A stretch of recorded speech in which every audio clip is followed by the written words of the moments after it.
God removes the storm. If you are hopeless, that means that the storm is always there. But God has promised. And if you can recall when the disciples were sailing on the Sea of Galilee, that there was a storm. And they were scared, but not realizing that the God of the storm was with them, Jesus Christ. And then Jesus was just sleeping. He was just relaxing. See? So, to a person who is really into faithfulness to God, he has no worry about even this pandemic lockdown. Why? Because he is established in the Lord Jesus Christ. So I hope you have that kind of faith. You have that kind of trust being a Christian. Now let's look at our next passage from the studies this morning. I was not able to finish. If you can remember, I stopped at verse 10.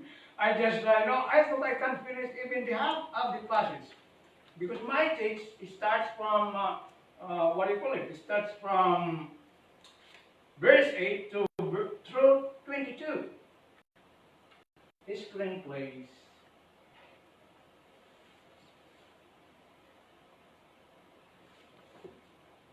If you cannot remember, please be patient. The screen is now under control. So, verse 10. Okay, verse 10. So we have verse 10. I am still in verse 10. I'm not finished with verse 10 yet. Because I just discussed the first about the ideology, the delusion. Okay? And then I formed 3 points on this because this is a long verse. So, when I study the Word of God as God speaks to me, I actually study word for word, or phrases to phrases. So that is how I study the Word of God. I like expository, that is called expository preaching, expository study of the Word of God. So we have here in verse 10 of Exodus chapter 1. Come on, let us deal wisely with them, lest they multiply, and it come to pass that when they're fullest out in a war, they join also unto our enemies and fight against us, and so get them up out of the land. I'll continue preaching on the subject, the Inconvenient Truth, part 2. So this morning it was part 1, and now we call this part 2. So this is a serious preaching. Let's pray. Heavenly Father, thank you for this passage of the Scripture. Thank you now, Lord, that you have given us this privilege to come to your house of worship. And please, Lord, help us worship you in spirit and truth. And tonight, Lord, may you give wisdom to every one of us, those who are listening, the members of Metropolitan Bible Baptist Church, each and every one of them. Let's give them understanding, together with those who are not members of the church, but they are interested, Lord, to listen to the Word of God preached online from Metropolitan Bible Baptist Church. May be from the Philippines, from America, from Australia, from Britain, from other countries, Lord, and I pray that even from China, those people, Christians especially, I appreciate your interest to come and listen and watch the Word of God being preached. Lord, I pray now that you may please give them the enthusiasm and the courage to listen to the Word of God preached, and also, Lord, that may you give them understanding, because just listening and watching without understanding what is being said and what is being preached is useless. I pray, O God, that you may give them the understanding, and Lord, please give them the humility to be submissive to the preaching of the Word of God, and then apply it in the daily lives. Lord, I pray that you may now help us to focus our attention to the teaching and preaching of the Word of God. Please get all the glory, praise and thanksgiving from this place. You may increase, Lord, and I must decrease. Now, Lord, please forgive us of our sins. Cleanse us from all unrighteousnesses by the blood of Christ. In the name of Jesus Christ I pray. Amen.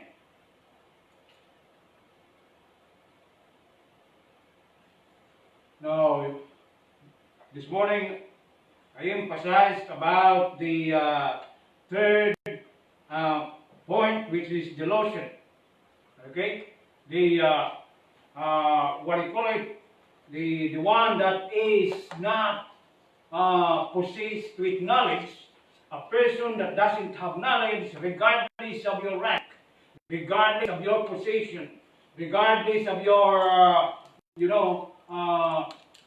position in politics or in leadership or in the country or in your office, in your company, if you have no knowledge, it is a misery.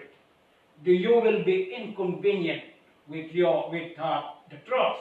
So let us say we have the delusion, and then the next one, using the same passage, is holistic. Holism. The holism, the consensus, the collectivism, and timor. Now, where can you find it? Look at that verse. Now, notice, I will slow down to read. Lest they multiply. See? And it come to pass that when there falleth out in war, they join also unto our enemies, and fight against us, and so give them up out of the land. So, you can see that holistic approach. You can see that holism ideology. That is another ideology. I started with ideology number 2, which is dogmatism, and then I started with anxiety, and then go into delusion, and now we have holism in this verse. Now, it is unfortunate that holism as a philosophy or ideology is already adopted by many schools today. And even in companies, their approach to their management is holistic. You know what you mean by holistic? It's a group. It's the whole thing. Holistic, it sounds like a whole. W-H-O-L-E. See? It's the whole. It's holistic. It's the most important is the group, is the team, is the organization. The individual parts are not important. Why? Because the holistic approach is either beneficial, according to the ideology, it's either beneficial to the person that is having an ideology, or contrary to the person that having ideology. Now, in this case, this king doesn't like it. He doesn't like that these Jewish people multiply. Because if they will multiply, they will be an organized, strong nation, a strong group. And chances are, if they become strong, they are hard to manage. So, it is against people. So that is the holistic approach. The holistic approach is, he doesn't care about the parts, he doesn't care about the specific individuals inside the company. He is looking at the whole big picture. That's the most important in holistic philosophy, in holistic ideology. See? It's the consensus. It doesn't matter you disagree, you what do you call it? If you what is it? If you have an opinion, it doesn't matter if an individual has an opinion, you will not get the hearing. What will be the what do you call it? The prevailing decision would be the consensus. Have you heard about the scientists that before they dropped down Pluto as a planet, and now it's because of the consensus, because they had an international summit and dropping off some of the planets, and one of those victims, the Pluto planet. But recently, they bring back the Pluto. And in what authority? They actually voted again. The majority wins. So they got back the consensus, the holistic people, ideological people have that consensus and have a majority and then bring back Pluto. Now Pluto scientifically is not a planet. See? That is the same way the origin of viruses. If you Google the origin of coronavirus, it will tell you that it did not come from China, or it did come from America, or the origin is not China, the origin is not man-made, it is natural, it came from bats, it came from the wheat market, it's everything. Why? Because the consensus of the health professionals, the consensus of the scientific people, organization, the World Health Organization, the Communist Organization, the Socialist Organization, the Collective Organization are all for what? Vaccine. See? Collectivism. They are scared if they will be out of the group. But don't you know God doesn't like collectivism? Doesn't like holistic? He is actually underlining individuals. That is why you can find the word whosoever in the Bible. The word whosoever is non-holistic approach. It is individualistic approach.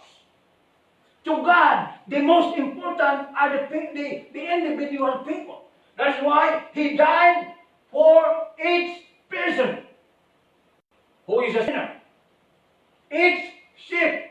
He died for every sheep.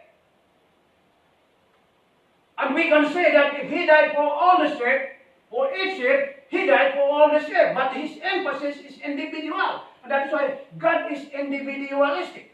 Where can you find that in the Bible, Pastor? God even frowns at the majority. I think it is Exodus chapter 23. That do not listen. The God rejects to listen to the majority. Chapter 23 of the book of Exodus. It just came out from my head now. And verse 2. Look at what it says. Now there is a consensus in verse 2. There is collectivism. There is teamwork in verse 2. Okay? Now listen. It's not my opinion. It's not my word. It is God through Moses. Look at that.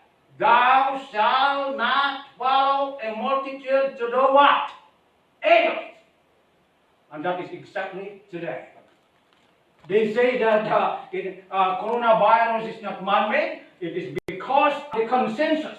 It's because of collectivism. It's because of teamwork that all the majority of the scientists converged together, had a summit meeting, and still they are doing it. And all the medical that are, I don't know if they are paid by the communists or socialists, they work together, and now they are all for saying that the coronavirus did not start from the laboratory. It all started from the wheat market. But if you have thinking, I emphasize the word thinking this morning. Emphasize about intellectual analysis. Now you can have your own conclusion by exercising your intellectual thinking. And that is, by the way, the consensus, the holistic approach to life. They want a majority, not your individual opinion, not my individual opinion, not this preacher's opinion. They will gather everybody's opinion. And they want a consensus, an agreement. Okay? But God doesn't like it. Thou shalt not follow a multitude to do evil, neither shalt thou speak in a cause to decline after many to reach judgment. I'm just wondering why in some countries like Australia, when it is adjudication from the Supreme Court or from the courts, they have this called jury system. The jury system, I cannot find that in the Bible. You know, the jury system is consensus. Alright? God is not a consensus. That is why, holistic approach, consensus, collectivism, teamwork are not always right. Just because you are belong to a majority that you are always right. Just because everybody doesn't wear face mask, they are right. Just because I don't obey rules and regulation, and because others are not obeying it, that I am right and they are right. No. Consensus is not right.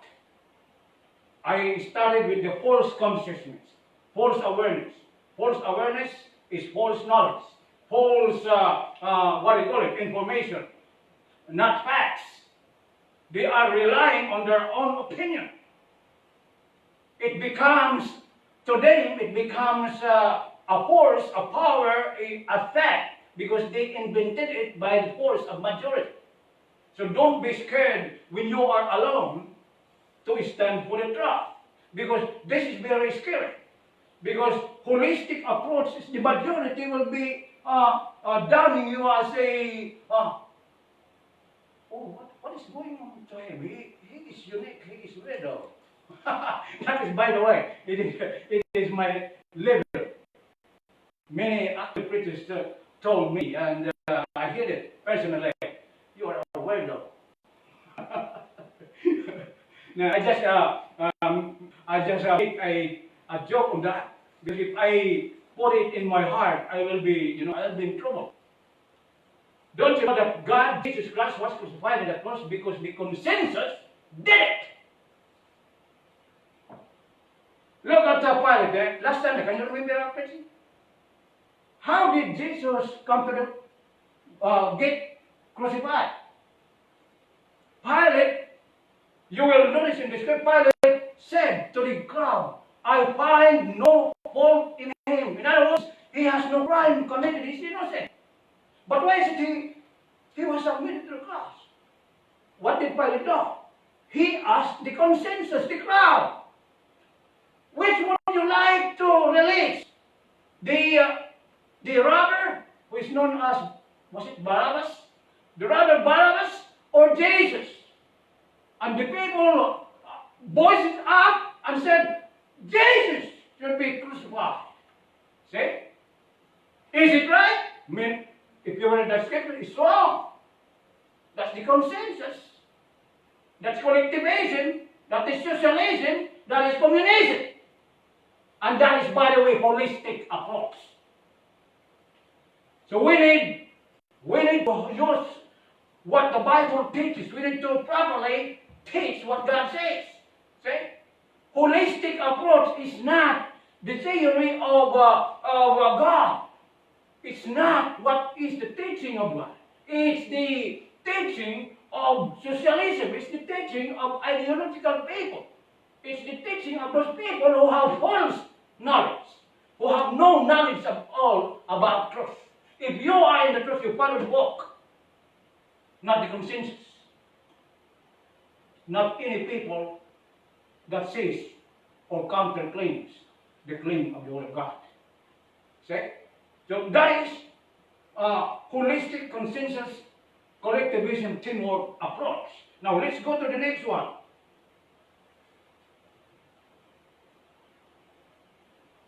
Verse 11. And that is number 5. So we have the absence of truth leads to anxiety, ideology, holism, evil, number 5, bad and corrupt management. Let us read verse 11. Therefore, they did set over them taskmasters to afflict them with their burdens. And they built for Pharaoh treasure cities, Python and Ramses. See? Know that.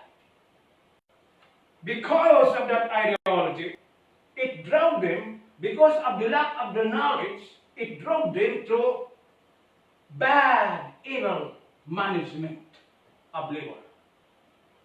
Do you like to work with that kind of environment? Of course you don't. But the Israelite people were just willing to do it. Why? Because actually the authority was not the Egyptians, was not the king. The authority for them to walk, to be in Egypt is from God. They will be there for 400 years. It is a time to let them grow strongly so that when they go out from Egypt, they are enough to include, what you call it, consist or compose a nation. So we have here in verse 11, therefore they did set over them taskmasters. Now if you notice about the consensus, in the last phrase of verse 10, look at what it says. And so get them up out of the land. That is, the king was scared. They don't like, the king and the Egyptians don't like to happen that they will have a great exodus, that means separation from the land. Now who will do this to get out of the land? It's their enemies. What happens is the Pharaoh, the king of Egypt, had a hallucination. He had a delusion that the enemy will come and these Israelite people will join with them, and then after they will fight against the Egyptians or Egypt, and then they will get out. The enemies will get out together with the Israelite people. They don't want that happen. So they put taskmasters. They put bad managers. Hello, for leaders here. Now there are bad managers, there are good managers. There are good politicians and there are bad politicians. Look at that. They put taskmasters. What is the purpose of taskmasters? If the purpose is that they set over the taskmasters to afflict them. See? There is no such thing as good work practices. See? This is, if you are complaining about this standard of labor, guess what? Put yourself in this, what do you call it, in this position of this like people. They are the worst kind of taskmasters. If you are, if your leader, if the president, if the prime minister, or if your country is run by ideology, guess what will happen to management? Everything in that country will just be evil. See?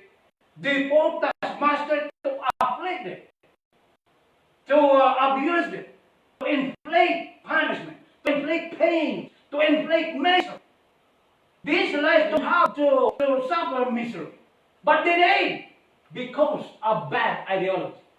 You know, our education today, education system today, the kids are suffering of education.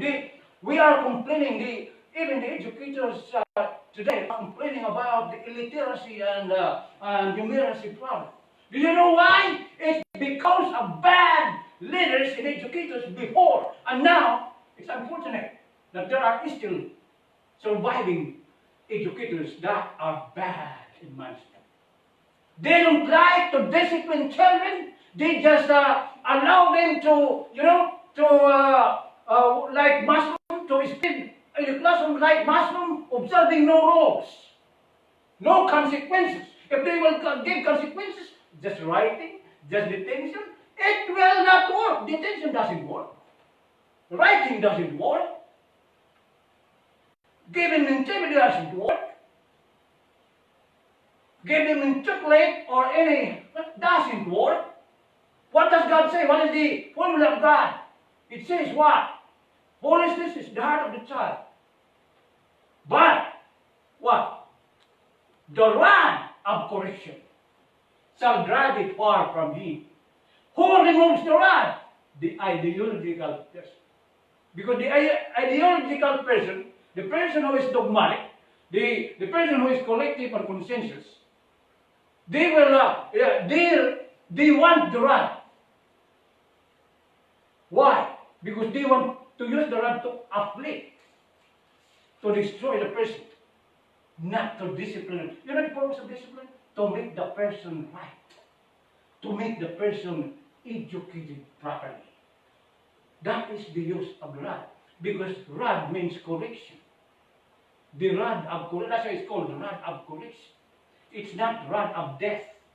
It's not the rod of abuse. It's not the rod of affliction. Take notice, people who are like Benjamin spoke, who gathered all these ideological people to make them believe that discipline is bad, punishment is bad, and that's why spanking is removed forever from the parent's hands.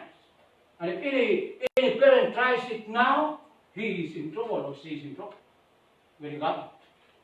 So that's why our country, our society, in almost every country in the world that is influenced by the United Nations, is going downhill. It's because of ideology, of corrupt management, corrupt practices, abusive practices, not applying knowledge. You know, correct knowledge will teach you to do the right thing, not a bad thing, not to destroy you. So we have here the evil, corrupt management. Next, verse 12. Let's progress. Okay? Verse 12. Bible says in verse 12,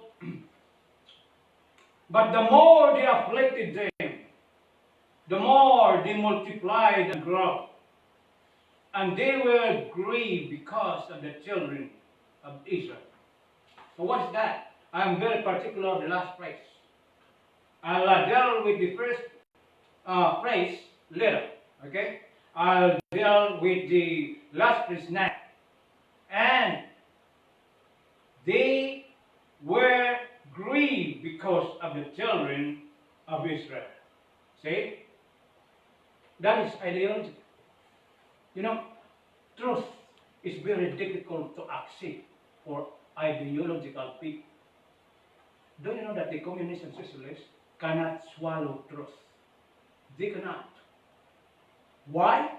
You know, I did not classify between an ideological or an ideologue. Ideologue is the one that practices ideology. A dogmatic. I did not differentiate a dogmatic person and a lying person. Now, I will have differentiate now. A liar, which is a lying person, a liar knows the truth, but intentionally tells a lie. That is a liar. That's why he's called a liar.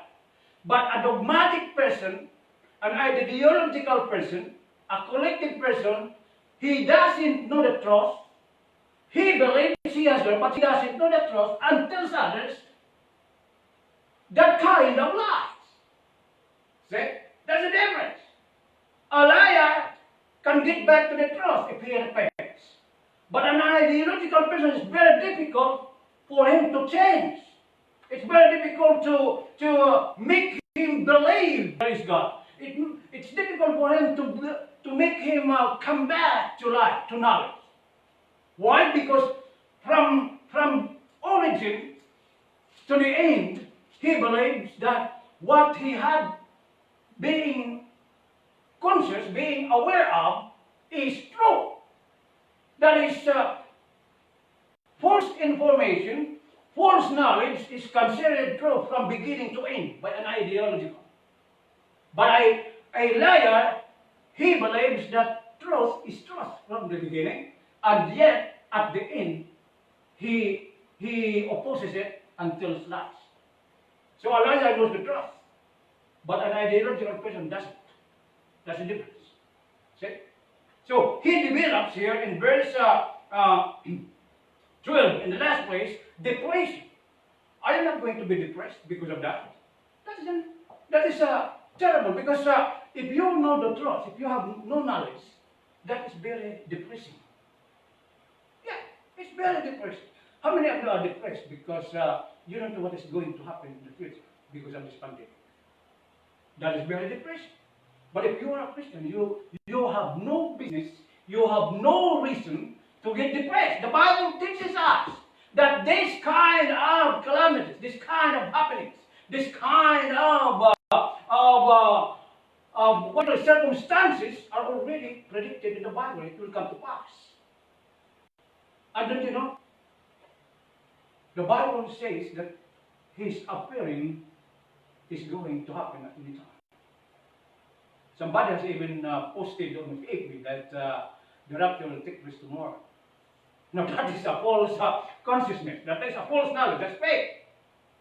It may be true, but the Bible doesn't say tomorrow. There is no date in the Scripture. How can he have a clue that tomorrow is the rapture? Just like was that said that we were on the way to Australia before to attend a fellowship meeting. That at that Saturday that we are driving, Mrs. Macale was reminding me, do you know that today is the rapture? Because somebody in America, I think it was Kampala or what, predicted that it was that day, that exact day that the rapture takes place. And when I came home, I asked my wife, why are you not raptured? You are still here. I was about to worry in jokes. Oh no, I'm the only one left. But my wife is here. So I became charming. My smile came back. And my daughter is still here.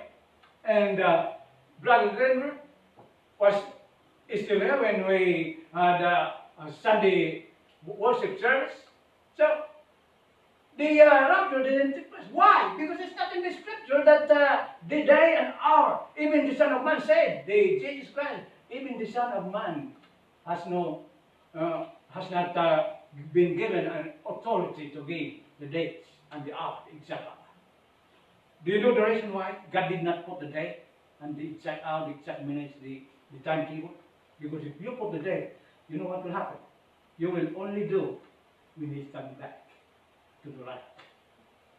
All the while, now it's still far. Remember when when you are a child, when you are being left at home and then you are told by your mom and dad, don't do anything wrong here because I'll just go to the shop and buy something. And then as soon as the door closed, mommy is away or dad is away, you are in trouble because mom is the thing, dad is the thing. But you said, I'll be back in 30 minutes. And you are counting. What time? What time? How many minutes? It's 5 minutes. Come on. Do it quick. And then let us pretend that we have been doing something what He told us. See? That is what happens. God teaches us to do righteousness, holiness all the time. Whether He's coming tomorrow, He's coming at any time after I preach or during my preaching, we need to do right. That is what the Bible teaches. We need to be faithful in all times to God. We need to live holy, acceptable unto God, which is how we son of ourselves. Alright, that is depression. We have no reason to be depressed because we have knowledge. People who have no knowledge are depressed. Only people who have no knowledge are depressed. Children of God who read the Scripture, who are taught what the Word of God says, are not depressed. They know what will happen. They know that this is coming. By the way, this is not the worst. The worst is coming. Worse than we are experiencing now. And I do not like to live that time. I hope if God will, God is coming, I'm praying that God will take me home earlier than later. Because I don't like, even this pandemic, if they are saying, many people are saying that there will be second wave, third wave. I don't like it. I hope if God really will allow it to happen, I hope God will take me early, or my wife, my daughter, and our family, our relatives, the Christians will be taken earlier than later. Because it is a joy to be with the Lord. You know, the Bible says to be absent from the body is to be present. Amen? Now, let's go to the next one. Depression. You have no point to be depressed because God is with us. God is with you. God is strengthening us. God, even the Israelite people, they were being abused, afflicted, destroyed, and yet they did not do a strike. They did not sit a strike. They did not stop working. They just go into work. No drama. Let us just be on our work regularly, as if nothing is happening. Okay? Let's be doing our work naturally and do it right, exercising righteousness and holiness. Verse 13. And the Egyptians, look at that verse. And the Egyptians made the children of Israel to serve with rigor. Not rigor. That is too much. Too much work.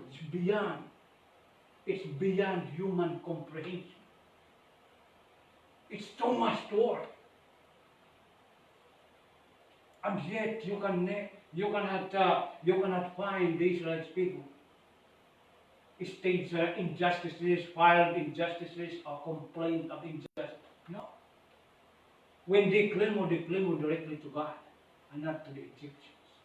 Because they know that the Egyptians have no power without God's allowance. So this is what? This is employment abuses. How many people are being abused by their employers? There are many. Why? Because they have no knowledge. That's why if you are an employee, if you are a worker, you need to pray to God directly, like the Israelite people. When they complain directly to God, so that God will control the Egyptians. And if you are an employee, instead of complaining to yourself, to somebody else, pray to God, that God will give wisdom to those bosses that you have got, the managers, and all those who are above you. You need to approach who the real master is. The real master of your life, the real master of my life, the real master of each and every Christian, even the unbeliever, is God, even if the unbeliever doesn't acknowledge it. I do not expect them to acknowledge because they have the false consciousness. They have the false knowledge. Not until somebody will tell them about the truth, they have no truth. So that's why we Christians, we need to spend soul winning, we need to spend sharing the gospel to them so that their false consciousness, their false knowledge will be turned into truth, into proper knowledge of the Word of God. So that they will have a true consciousness of God. So we have here rigor. Do not surrender when there is rigor. Sometimes God, do you know that the Israelite people, how long did they serve the Egyptians with rigor? Very long, 400 years. God did not, yes, God heard them. They heard it, but God allowed it. You know why? Because the more they are afflicted, notice decay. The key word, verse 10. Notice that. Not the, where is it? Verse 12. But the more they afflicted them, the more they multiplied and grew. If there is no affliction, there is no suffering, there is no rigor, they will not what? They will not multiply, they will not be stronger. Do you know that the reason why the midwives were not able to stop the Jewish ladies, the Jewish women who were pregnant with babes, to stop to do abortion, look at the reason. Because they are liable. Look at verse 19. And the midwife said unto Pharaoh, because the Hebrew women are not as the Egyptian women, for they are lively. That word lively is not lively dancing, graceful, that the lively there is not graceful. Lively there means what? Strong women. And if you are a strong woman and you are pregnant, guess what? You have less pain in delivering a baby. Those who will experience, according to research, those who will experience hard labor are those women who have no exercise, who do not work. They are like angels in their house, queens. Oh, by the way, if you are a Baptist, it is not natural for women not to work. Okay? Here are working women. Okay? Working women. And they are lively. It's actually a blessing because it delivers a baby earlier than what is, timetable. That's a blessing. So, if your boss is, exercising rigor, exercising madness, just pray to God. God knows it. Your only resort is to ask the Lord, please, soften the heart of my boss. Please change his ability, his leadership, his behavior to me. Ask God. Because God has the control of every person. Nothing is left unattended by God. Nothing is left out of God's attention anymore. So we have it. We have this employment abuses. Another thing that I see in verse 14. Look at verse 14. And they made their lives bitter with hard bondage, in mortar and in brick and in all manner of service in the field. All their service wherein they made themselves was with rigor. That explains the word rigor. So the specifics of that abuse is cruelty. Verse 14. Number 8, cruelty and abuse. Rigor is abusive and cruel in the discharge of justice of those who are taskmasters. Okay? Those who are leaders, labor union leaders, are hard taskmasters. So their lives are bitter because of that. Now, what is the root? What is the root? Why there is employment abuses, cruelty, there is depression, there is bad management, there is holistic consensus approach, there is dogmatism, there is ideological dogmatism, there is delusion, there is anxiety. What's the cause of that? It's because of the absence of trust. That is very inconvenient, isn't it?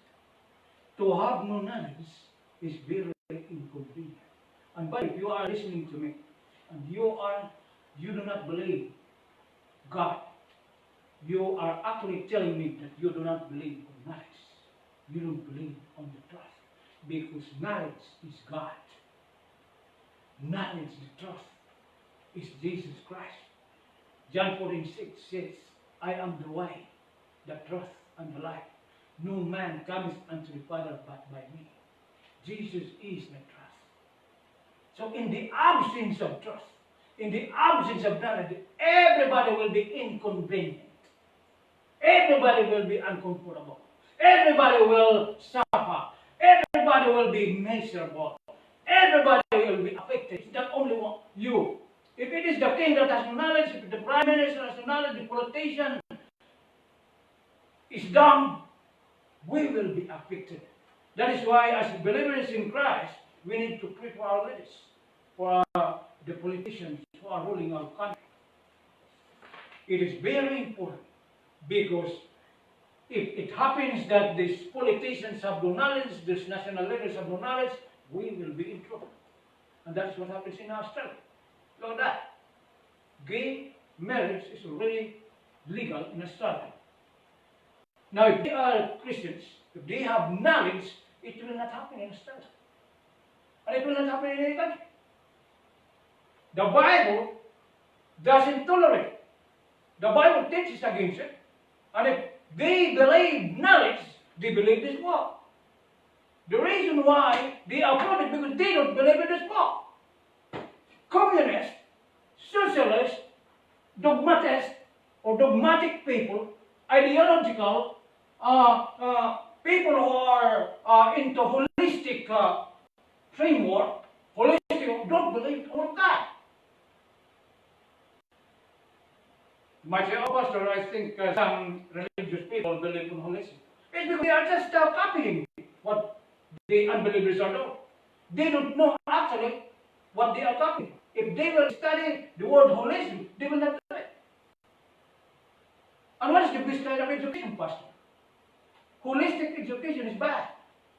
The best education is scriptural education.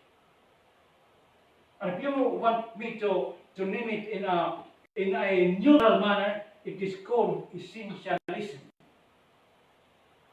What is essentialism, pastor? Essentialism is what is important is the basics. What is the basic in education? To read, write, and arithmetic. That is very basic. And it will stop all illiteracy and numeracy issues. The reason why we have numeracy and literacy issues today is because we don't apply essentialism, going into the basics. And if you want to be scientific, it is called atomism. It comes from the word atom. Okay? Atomism. Atomism means the parts are better than the whole. But holistic approach is the whole is better than the sum of its parts. See? It's exactly opposite. It doesn't care if you believe on this book. It doesn't care if you argue with me. It doesn't care. I don't care if the majority agrees with me, provided God agrees with me.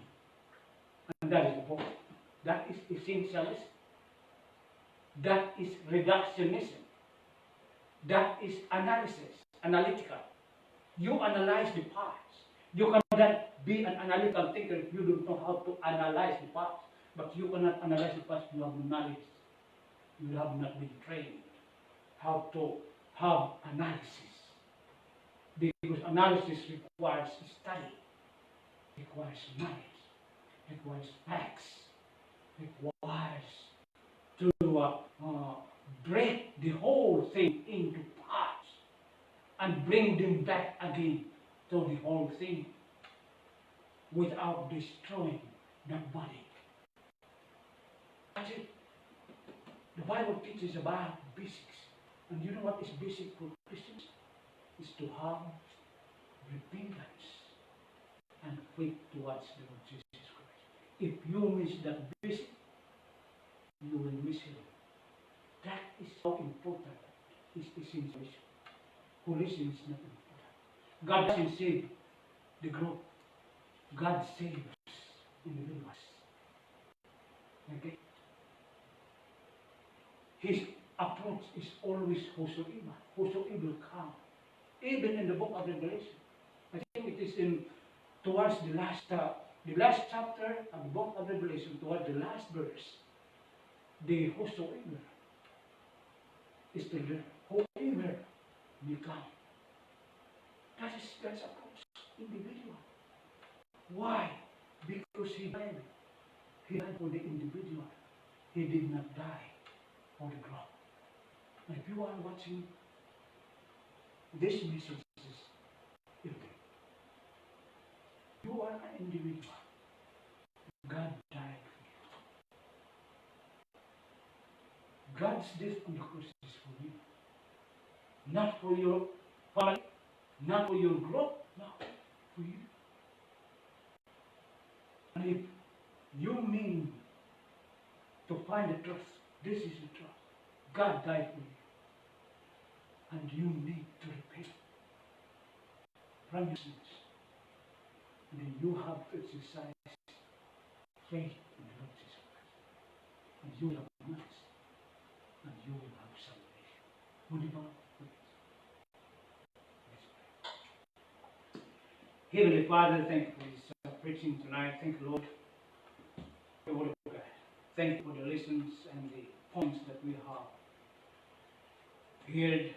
And I pray, God, that you may help us to apply these principles. You know, some of these terms are difficult to decipher and to understand, but I pray, God, that you may help them to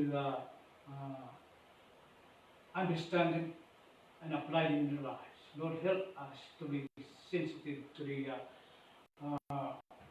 teaching of the Holy Spirit so that we will be humble enough to apply these principles in our lives. Lord, thank you for those listeners. Thank you for the members of Metropolitan Bible Baptist Church. Please, wisdom, Lord, protect them from any wickedness and evils. And I pray, God, that you may please give them special provision against this coronavirus and other diseases and sickness.